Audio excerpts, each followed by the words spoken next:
I've waited 100 years, but I'd wait 1,000,000 more for you.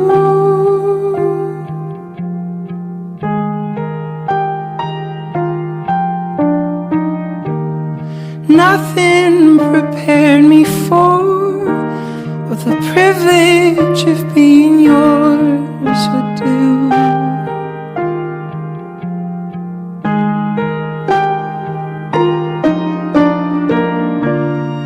If I had only felt the warmth within your touch, if I had only seen how you smile when you blush, or how you curl your lip when you concentrate enough, I would have known what I was living for.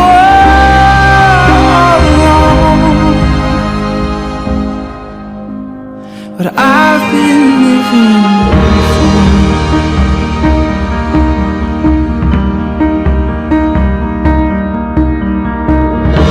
Your love is my turning page, where only the sweetest words remain.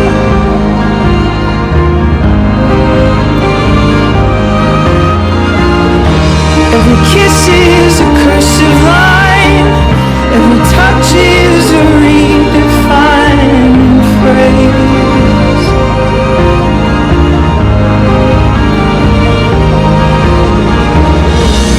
I surrender who I've been for who you are.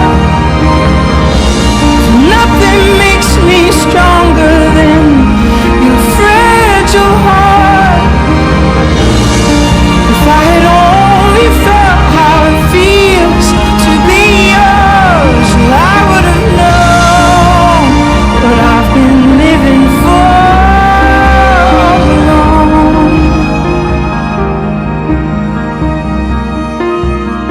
What I've been living for.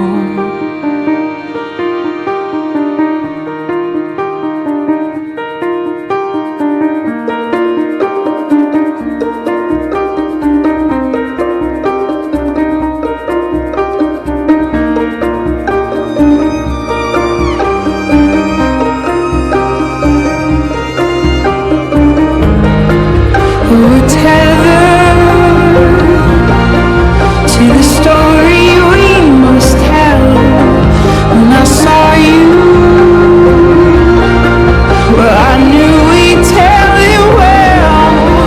With a whisper, we will tame the vicious seas like a feather, bringing kingdoms to their knees.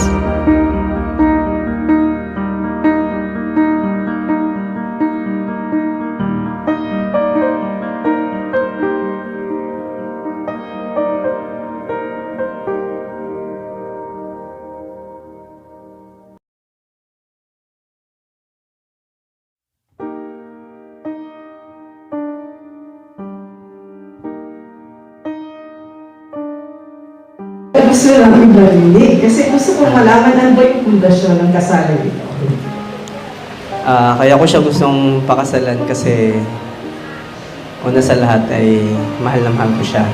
Tsaka, kumbaga, sa akin, para sa sarili ko, ramdam ko naman talaga na hindi ako kumpleto kung wala siya.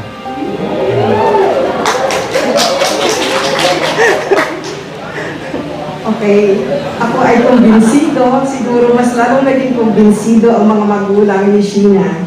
Sheena, ikaw naman, ano naman ang dahilan bakit gusto mong pakasalan si Elmar sa hapon ito? Kasi po, Mayor, yung mga ganito pong bako na, loyal pa, endangered species na po yan. Hindi na po sila pinapakawalan. Yan po. Joke lang po yun. Siyempre po, dahil mahal na mahal ko din po siya. Pangalawa, tanggap niya po yung mga kawintuhan ko. Pangatlo, kapag mahal po siya sa pamilya, At pang-apat, wala po siyang kahit anong bisyo. Yun po. Wow, parang ano, pagpirmahan na tayo. Pirmahan na tayo nung madeklara ka na kayo mag-asawa na. Sa pagpapakilala mo sa akin sa napakagandang mundo. Nang dahil sa inyo ay natuto akong magmahal at magpahalaga. Ang lahat ng ito ay dahil sa iyo. Mahal na mahal kita, nanay. Kahit di na bata, binibaby niyo pa rin ako. Baka kasi makalimutan niyo lang edad ko dahil sa pangkat ko. Balang araw kami namang tatlo ang walang sawang nag-alaga sa inyo. I love you very much, Papi. Shin, pangako ko sa iyo na ihalang kita at mamahalin dahil ikaw ang kapiraso ng aking sarili.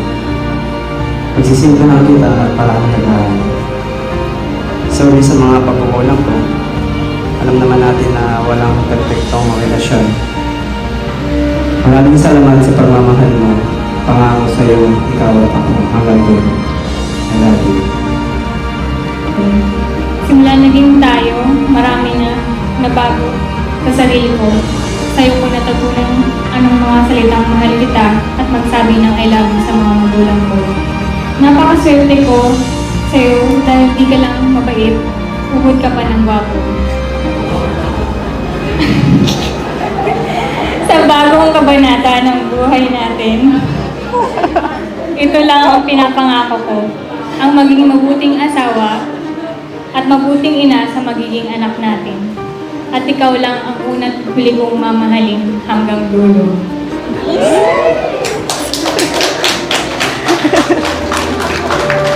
Kaya pasalamat kami kay Lord na wala siya doon sa sariling mundo niya kasi ngayon iba na yung mundo niya. Kasi kuya na tiwala naman ako kay kuya kasi nakakita ako kung paano kanya inaalagaan simula nung naging kayo. Love ko kayong dalawa ni ate. Hindi ako nalulungkot na magpapakasal na siya kasi alam ko nasa tamang tao naman siya. Kaya thank you kasi dumating ka sa buhay niya. Yun lang. Huwag na tayo mag-iyak kasi baka mamaga na naman kami ni Ate Shin.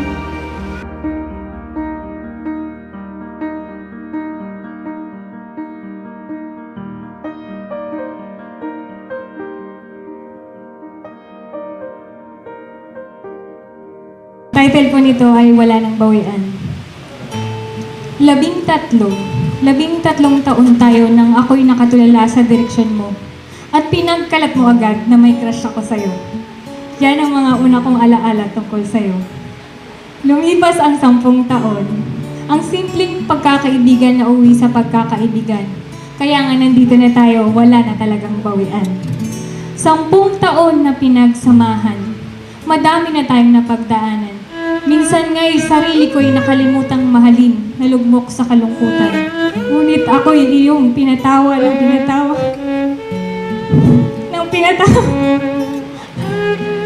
Hanggang ang saya'y muling nanumbalik sa aking mga mata.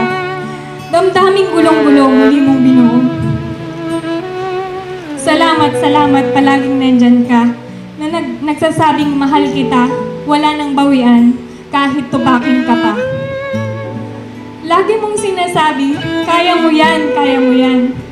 Sa una lang mahirap, pero kakayanin lahat. Kaya pinapangako ko sa'yo, ano man ang ating kaharapin, ang iyong kamay ay di bibitawan. Kakayanin lahat sa tulong ng may kapal at di magsasawang bigkasin ang salitang mahal kita, Elmar Sabuya. Ikaw ang una't huling mamahalin sa hirap at ginhawa hanggang sa pagtanda at magpakailanman wala nang bawian. Bakit?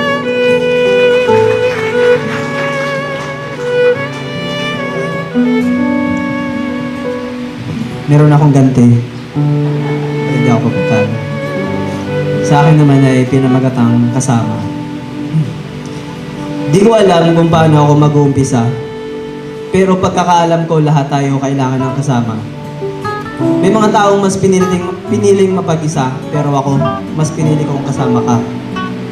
Di ko alam kung ano ang pinaka-eksaktong dahilan, pero ang alam ko lang, kumpleto ako pag ikay nandyan. Hindi man tayo magkasama araw-araw dahil sa klase ng trabaho na pinasok ko, pero alam ko kasama kita palagi dito sa puso ko. Salamat sa iyong mga suporta, kahit anong mga pagsubok ay naglutas pag ikay kasama. Susuklian ko ang iyong mga kabutihan ng buong puso at walang pag-aalinlangan. Dahil ang pagkakaalam ko, ang isa sa sangkap ng masayang pagmamahalan ay pagbibigayan. Iingatan kita at pagsisilbihan, dahil ikaw ang kabiyak ng puso ko, kaya di pwedeng iiwan. Salamat sa pag-iintindi at pagmamahal. Mahal kita, pangako sa iyo, hanggang sa huli, ikaw ang kasama.